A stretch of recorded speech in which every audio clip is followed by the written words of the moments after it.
ETF index mutual funds నేర్చుకుని stock మార్కెట్లో రాణించాలనుకుంటున్నారా? వెంటనే ఈ నెంబర్కి కాల్ చేయండి.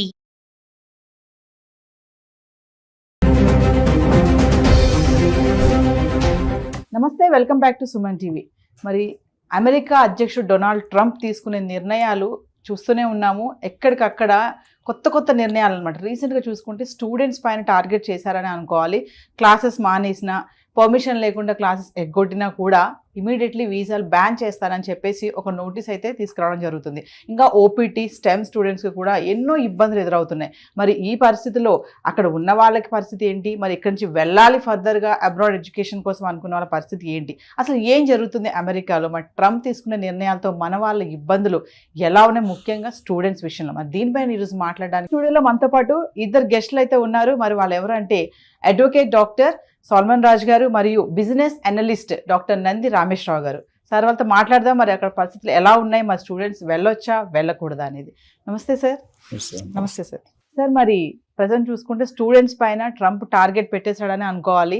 మరి క్లాసెస్ ఎగ్గొట్టినా, పర్మిషన్ లేకుండా వెళ్ళినా ఓపీటీ స్టూడెంట్స్ కానీ, F1 స్టూడెంట్స్కి కానీ చాలా ఇబ్బందులు ఎదుర్కొంటున్నారు. మరి ఈ పరిస్థితుల్లో స్టూడెంట్స్ వెళ్ళొచ్చు అంటారా? అక్కడ ఉన్న వాళ్ళ పరిస్థితి ఏంటి అంటే అడ్వకేట్గా మీరేం చెప్తారు, బిజినెస్ అనలిస్ట్గా మీరేం చెప్తారు సార్? ఇప్పుడు ట్రంప్ గారు ఇవాళ టాపిక్లో మీరు F1 స్టూడెంట్స్ మీద ఓపీటీ మీద పెట్టాడు. ఆయన ప్రతిరోజు ఏదో పెడుతూనే ఉన్నారు. ఆయన ప్రెసిడెంట్ ఎలక్ట్ రిజల్ట్స్ వచ్చిన తర్వాత ఐ థింక్ అక్టోబర్, నవంబర్లో before becoming second time president అని మొదలుపెట్టారు కార్యక్రమాలన్నీ. మనం ఎన్నో వీడియోలు చేసాము. కాకపోతే ఏంటంటే ఆయన మేమందరూ ఏమంటుంటే అనలిస్ట్ మేము సార్ ఒప్పుకుంటాం లేదా, చైల్డిష్ మెంటాలిటీ అనిపిస్తుంది. హిందీలో ఒక ప్రొవర్బ్ ఉంది, ఉమర్సే బచ్పన్ దిల్సే బచ్పన్ అని. ఇది ఇంచుమించు అదే.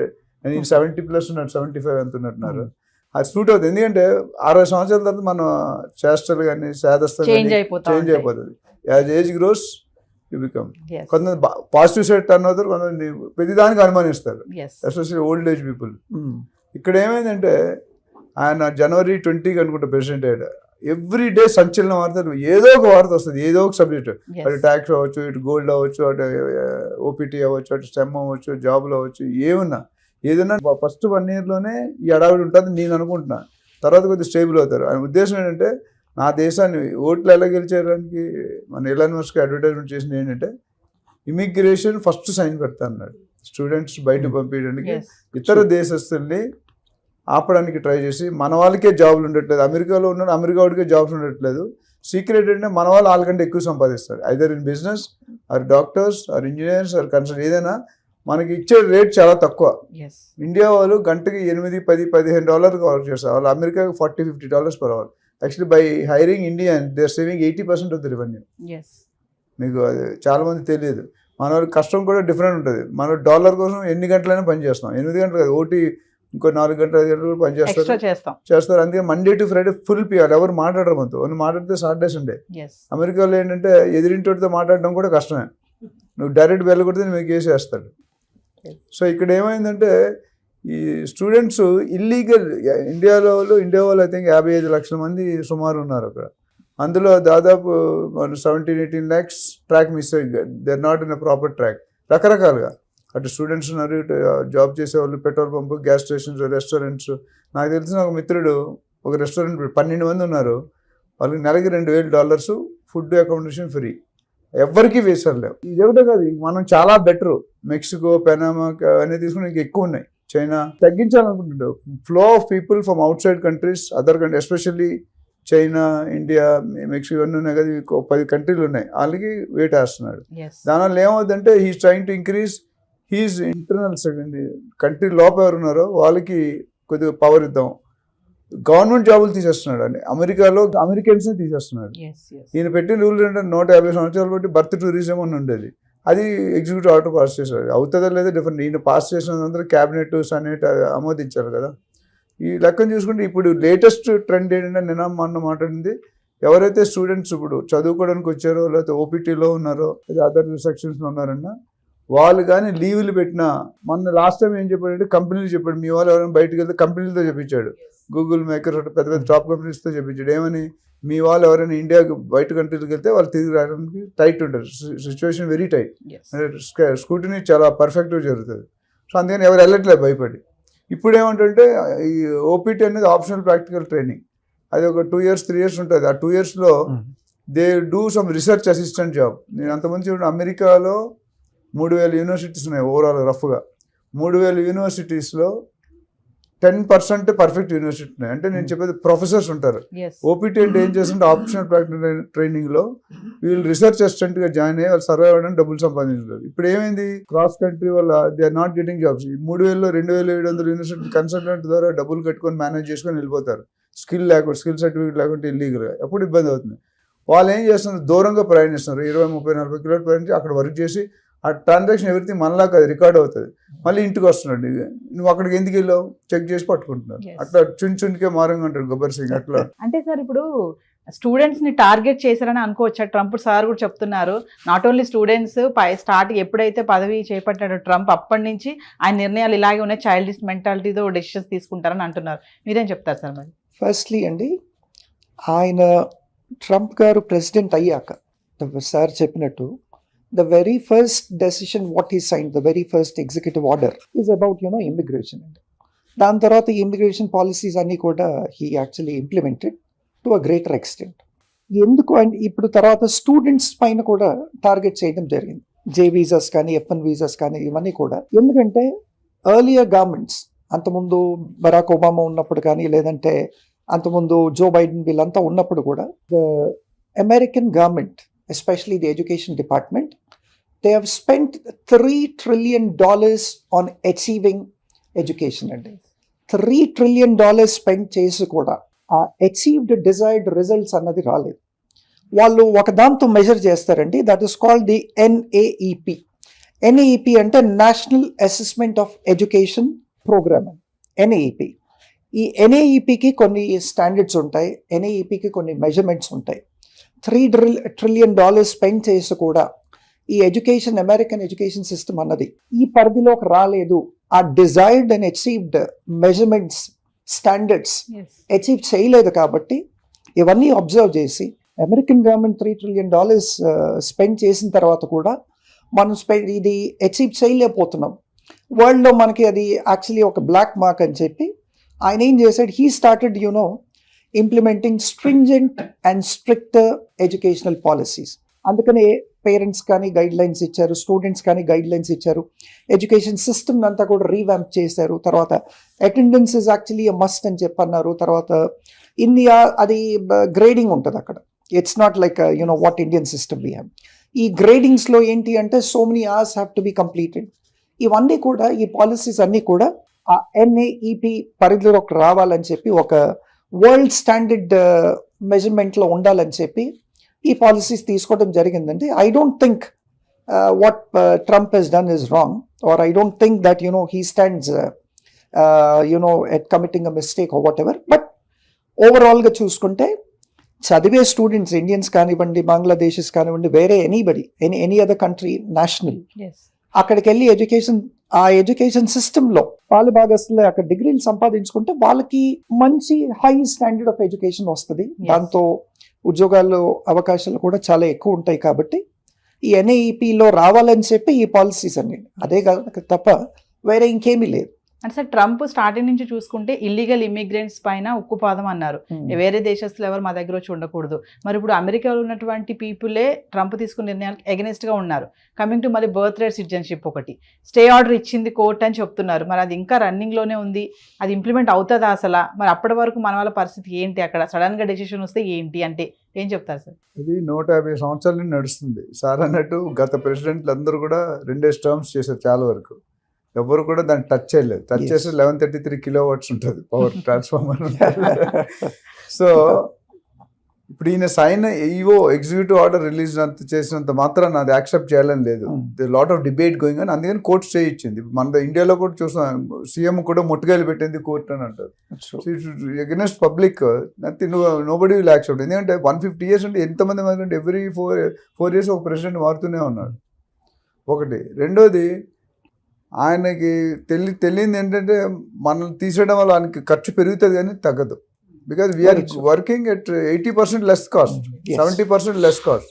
సో దానివల్ల చాలా ఆయన అందుకని నన్ను ఏం చేశాడు, ఒక 10 లీడర్స్ని ఫామ్ చేసి ఆ లీడర్ని ఒక్కొక్కరు 100-1000 మంది డెవలప్ చేయమని ఇంటర్నల్గా చెప్పాడు.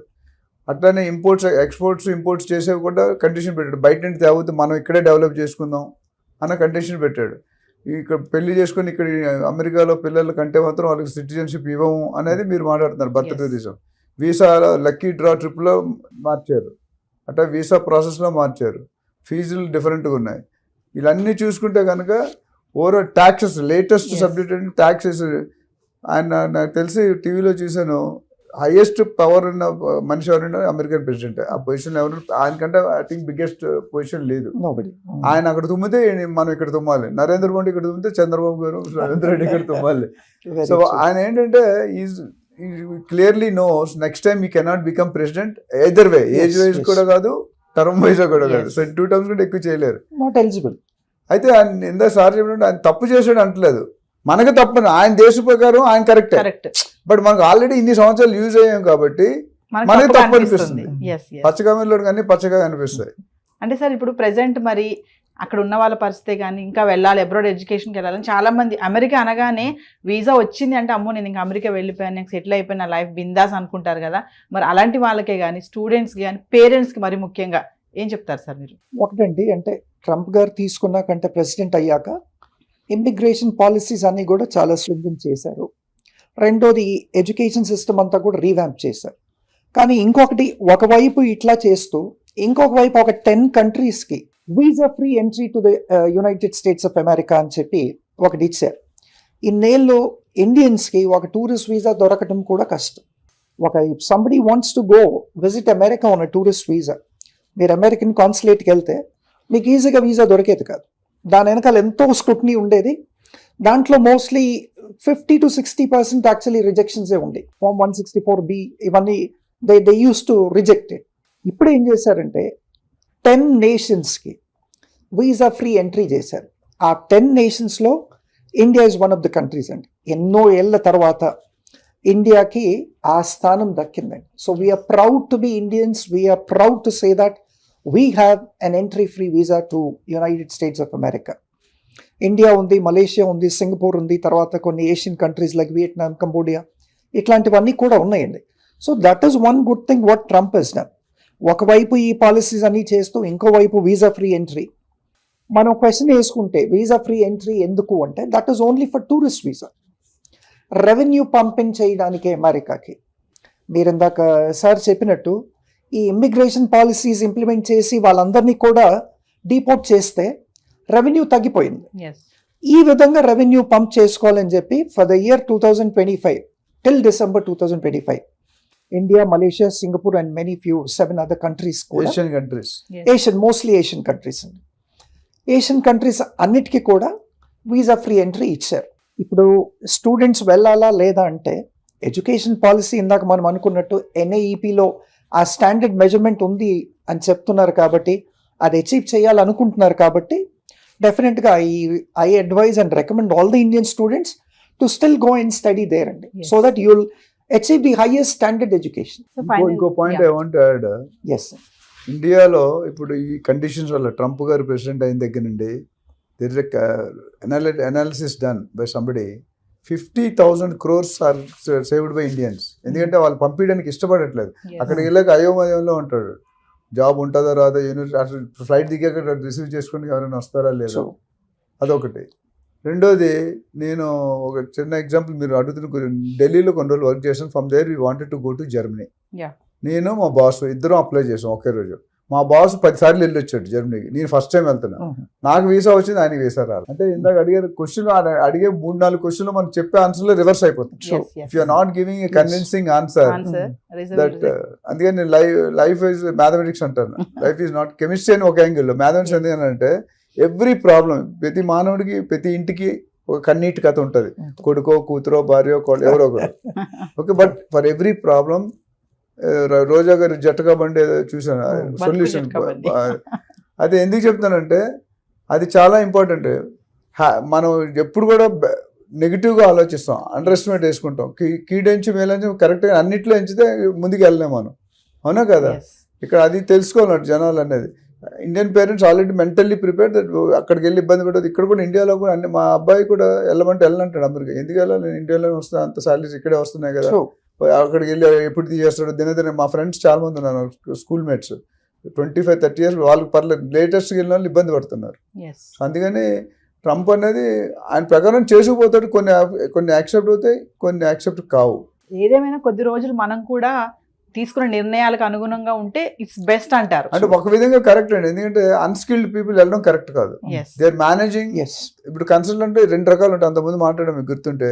ఒక కన్సల్టెంట్ క్యాండిడేట్ దగ్గర తీసుకుంటాడు డబ్బులు, ఒక కన్సల్టెంట్ కంపెనీ దగ్గర, యూనివర్సిటీ దగ్గర తీసుకుంటాడు. ఎవరైతే క్యాండిడేట్ దగ్గర తీసుకుని ఇల్లీగల్, ఎందుకంటే వాడికి అర్హత ఉండదు. అమీర్పేటలో 5,000 ఇచ్చి కోర్స్ చేస్తాడు, నాకు ఐనో జావా ప్లస్, ఐనో చాట్ జీపీటీ, ఐనో ఏ అంటాడు. 1 monthలో ఏమొస్తుంది, 1-2 months ఏమొస్తుంది, ఏమీ రాదు, జస్ట్ ఏదో. అదే యూనివర్సిటీ ఇచ్చిన ఈ క్యాండిడేట్ని, మంచి క్యాండిడేట్ని సెలెక్ట్ చేస్తాడు. There is 2 options. ఎక్కడైతే ఒక కన్సల్టెంట్ క్యాండిడేట్ తీసుకుంటే క్యాండిడేట్స్ బిలో స్టాండర్డ్స్ ఉంటారు నా ప్రకారం, వాళ్ళు తీసేయడమే బెటర్. ఎందుకంటే వాళ్ళ మిగతా ఇండియన్స్ కూడా బ్యాడ్ నేమ్ వస్తుంది. బట్ ఎవరైతే క్వాలిటీ స్కిల్ పీపుల్ ఉన్నారో వాళ్ళు వెళ్ళడం బెటర్. ఇప్పుడు వెళ్ళే వాళ్ళు కూడా జాగ్రత్త పడి అవన్నీ ఉంటేనే వెళ్ళాలి అనేది మైండ్లో కూర్చోబెట్టాడు ట్రంప్ గారు. అయితే ఆయన ఎంతకాలం ఉంటే ఆయన ఉన్నంతకాలం అది బండి నడుస్తూనే ఉంటుంది. థ్యాంక్ యూ సార్, సాల్మన్ రాజు గారు అండ్ నంది రామేశ్వరం గారు. Thank you.